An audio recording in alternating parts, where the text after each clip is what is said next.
In this video, I'm going to show you a color palette I made featuring this color by Benjamin Moore, Balboa Mist. So not only are you going to find out some need to know information on this specific paint color, I have a bunch of other colors that go really well with it. And this includes 2 trim color options and 3 color pairings that are wicked. I'm James, the color guy from the Paint People, and this is an episode of Color Quickie on Balboa Mist. So over the years working as a painter and a color consultant, this is a color that I have recommended quite a bit. Right off the bat, spoiler alert, I'm a big Balboa Mist guy. I think it's just such a wonderfully versatile paint color that can do so many different things in a number of different design styles. It's versatile, it's flexible, and it's one of those set it and forget it colors that you can put on your walls, and then if you want to change up your decor and furniture from time to time, you probably don't need to touch your walls as long as you're using the right paint and not dirtying them up all the time. Now, the first thing that I like to talk about when I'm describing a paint color and getting into the nitty-gritty details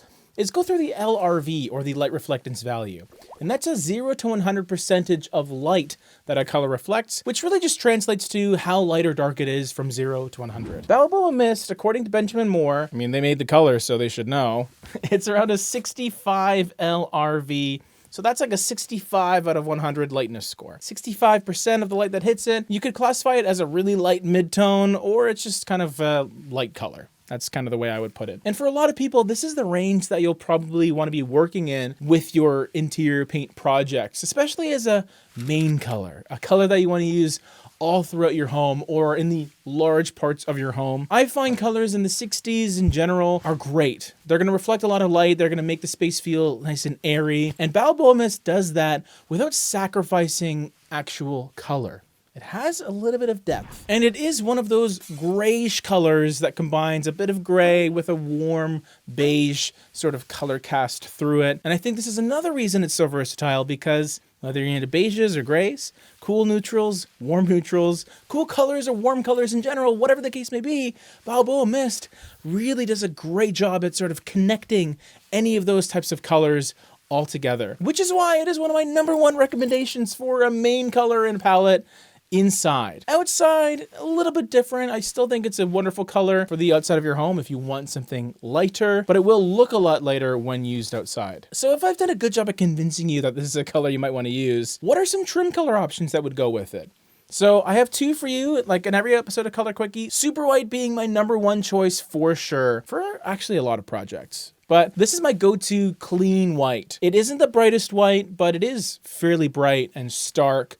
It's not going to feel too warm or yellow leaning or creamy. It also doesn't feel too gray or blue leaning like ultra white or, I don't know, distant gray, for example. This is a great white for your baseboards, for your trim, for your ceiling, for your crown molding. Anything that you want to paint white, go with Super White. Now, if you wanted a really dark color for some moody contrast, either on the trim or even dark doors or cabinetry, Dragon's Breath would be my choice here. And this is just an awesome alternative to charcoal gray and navy blue. This is more like a really dark taupe. It has a beautiful brown base, and then it's just shaded with some dark gray. Sometimes can give you a tiny green color cast in some situations, but really just feels like earthy soil almost, which is something that I love. I just love organic colors that are sort of associated with nature. Spoiler alert, there might be one coming up later on. But Dragon's Breath has a 9.18 LRV, so much darker than Balboa Mist and definitely darker than Super White. If that's what you're looking for, if you want a dark color, this is the one. All right, so color pairing time. Assuming you have Balboa Mist already in the palette, what are some other colors to build the palette out with? The first one is Dove Wing. This is a wonderful off-white that you can use on your walls. In fact, I have it on my walls upstairs, and it looks wonderful. It just does a great job at feeling clean, but also stays present as a paint color. It's not something that just gets lost in the sauce. It has some noticeable coloration, it has some warmth, but it's muted with a bit of gray as well. Very much a nice partner to Balboa Mist, essentially giving you an even lighter alternative in that neutral category. The second color is actually very colorful. It is Sequoia. Because we've started with one of the ultimate neutral colors in Balboa Mist, and then you have Dove Wing as another neutral, I wanted to give Sequoia a go here. This is a fairly dark color, a 16.8 LRV, and it is a combination of brown, a bit of a clay terracotta, sort of fiery red, and maybe a dash of purple as well. Fairly complex color when you look at it. I just think it's an interesting alternative to brown or a darker grayish color that you might expect paired with Balboa Mist. It's more saturated. It's a little more daring and maybe a bit intimidating for some of you, but I think it's well worth using when you can, especially in areas that have a decent amount of light so you can really see the color come to life and the undertones to be very prominent.